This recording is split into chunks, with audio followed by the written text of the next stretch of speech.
बिस्मिल्लाहिर्रहमानिर्रहीम। अस्सलाम वालेकुम। खुश रहें, आबाद रहें, जहाँ भी रहें हैप्पी रहें और हेल्दी रहें। तो मैं हूँ फ़ायज़ा और वेलकम करती हूँ आपको चटपटे पकवान में। तो आज चटपटे पकवान में बनाएंगे कबाब कढ़ाई की रेसिपी।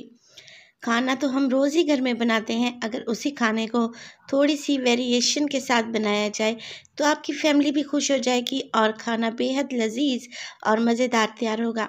मैं बहुत ही आसान से कबाब बनाऊंगी और उससे तैयार करूंगी एक मज़ेदार सी कढ़ाई। तो इस रेसिपी को ज़रूर ट्राई करें। रेसिपी अगर आपको अच्छी लगे तो प्लीज़ लाइक करें और चटपटे पकवान को सब्सक्राइब भी कर लें। तो चलें जी, जल्दी से चलते हैं अपने किचन में और बनाते हैं मज़ेदार सी ये कबाब कढ़ाई की रेसिपी। तो चलें जी, स्टार्ट करते हैं। तो इस मज़ेदार सी कबाब कढ़ाई को बनाने के लिए सबसे पहले तो मैंने ले लिया है कीमा। कीमा मेरे पास है 500 ग्राम यानी कि आधा किलो, और 2 से 3 मरतबा मैंने इसको मशीन से निकलवा लिया है। अगर आप ऐसा नहीं करना चाहते तो फिर आपके घर में अगर चॉपर है तो आप इसको चॉपर से भी पीस सकते हैं। अब इसमें डालेंगे कुछ मज़ेदार से मिसाले। मोटी कुटी हुई लाल मिर्च डालूंगी हाफ़ टी स्पून के बराबर, पिसी हुई लाल मिर्च भी हाफ़ टी स्पून, हल्दी 2 चुटकी। इसके अलावा धनिया पाउडर मैं डालूंगी 1 टीस्पून, ज़ीरा पाउडर भी इसमें डलेगा 1 टीस्पून, नमक डालेंगे आप अपने टेस्ट के मुताबिक। इसके अलावा मेरे पास है गरम मसाला 2 चुटकी के बराबर। एक अंडा इसमें तोड़ के डाल देंगे। अंडे से क्या होगा कि इसकी अच्छी सी बाइंडिंग हो जाएगी और जब हम इसको पकाएंगे तो ये टूटेंगे नहीं। इसके अलावा मेरे पास है एक बड़े साइज़ का प्याज, जिसे मैंने बिल्कुल बारीक सा चॉप कर लिया है, बिल्कुल ऑमलेट कटिंग में। और अब ये करेंगे कि देखें, इसको बिल्कुल अच्छे से निचोड़ लेंगे।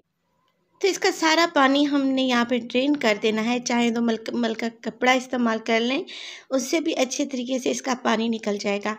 पानी निकालना ज़रूरी है, इससे हमारे कबाब टूटेंगे नहीं। अब 2 से 3 पत्ते लिए हैं मैंने पुदीने के और उसको हाथों की मदद से तोड़ के डाल दिया है। इसमें डालूंगी मैं काफ़ी सारा हरा धनिया, क्योंकि हरे धनिया का टेस्ट मुझे बहुत ही अच्छा लगता है। अब कर लेंगे इसकी अच्छे से मिक्सिंग।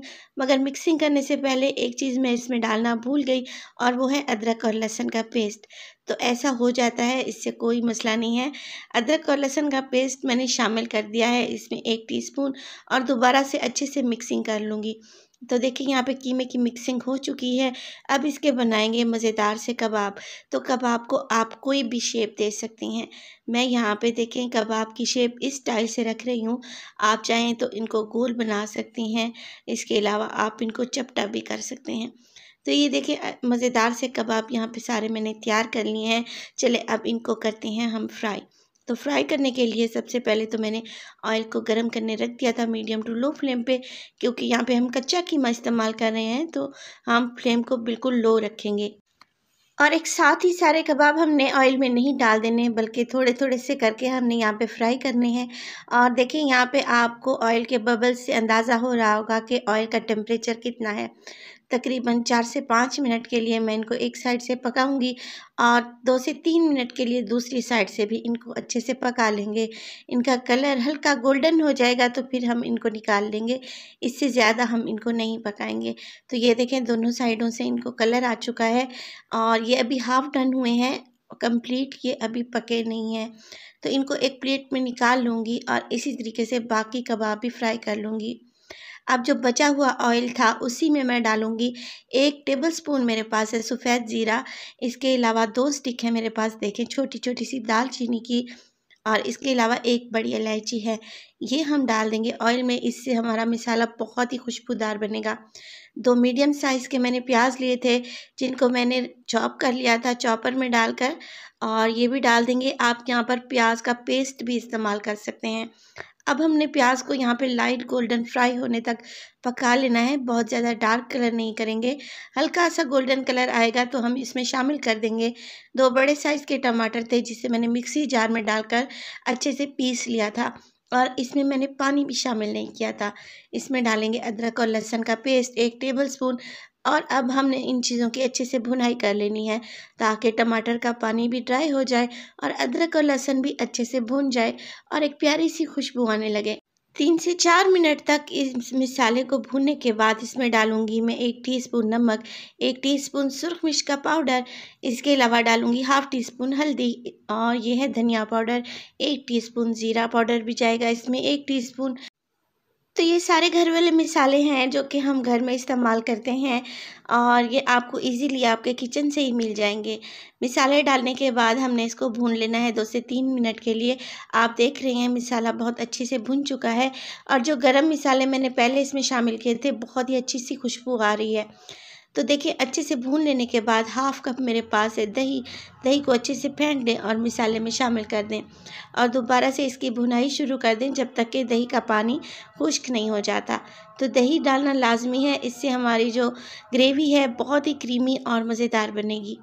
दही का पानी खुश्क हो रहा है, साथ के साथ मैं इसमें डाल रही हूँ 3 से 4 हरी मिर्चें फ्लेवर के लिए और खुशबू के लिए।